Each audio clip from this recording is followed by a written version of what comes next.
6 గ్యారంటీలతో గద్దెనెక్కిన Congress party రైతులను పట్టించుకోవట్లేదన్నారు BJP MLA Dhanpal Suryanarayana. Warangal అమ్మవారి సాక్షిగా రైతు డిక్లరేషన్ పెట్టి అధికారంలోకి రాగానే రైతులను నిండా ముంచుతుందన్నారు. 2 లక్షల రైతు రుణమాఫీతో పాటు రైతు బంధు వంటి పథకాలు ఎక్కడ అమలు కాలేదన్నారు. కాంగ్రెస్ రక్తంలోనే మోసం ఉందని, అందుకే రైతులను మోసం చేస్తున్నారని మండిపడ్డారు.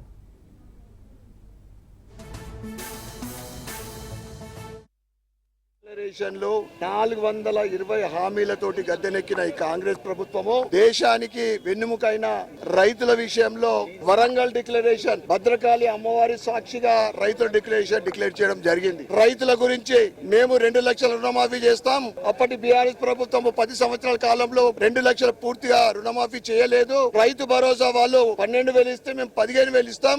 ఏదైతే రైతుకు ఇన్సూరెన్స్, పంట నష్టపోతే రైతు బీమా పథకాన్ని ఇంప్లిమెంట్ చేస్తాం. దొడ్డు వడ్లకు 2,150 రూపాయలకు దానికి 500 రూపాయలు జోడించి అన్ని పంటలకు మద్దతు ధరతో పాటు బోనస్ ఇస్తామని చెప్పి రైతులకు దోకా చేసిందంటే కాంగ్రెస్ రక్తంలోనే ఉంది మోసం. ఆయన డిఎన్ఏలోనే ఉంటది. రుణమాఫీ చేస్తామని చెప్తా ఉన్నారు. 48% కూడా పూర్తిగా చేయలేదు. దానికి సమాధానం లేదు. అసెంబ్లీలో నువ్వు 15,000 రూపాయలు ఎకరానికి ఇస్తా అని చెప్పి ఈ రోజు 12,000 ఇవ్వడం అది కూడా మోసమే.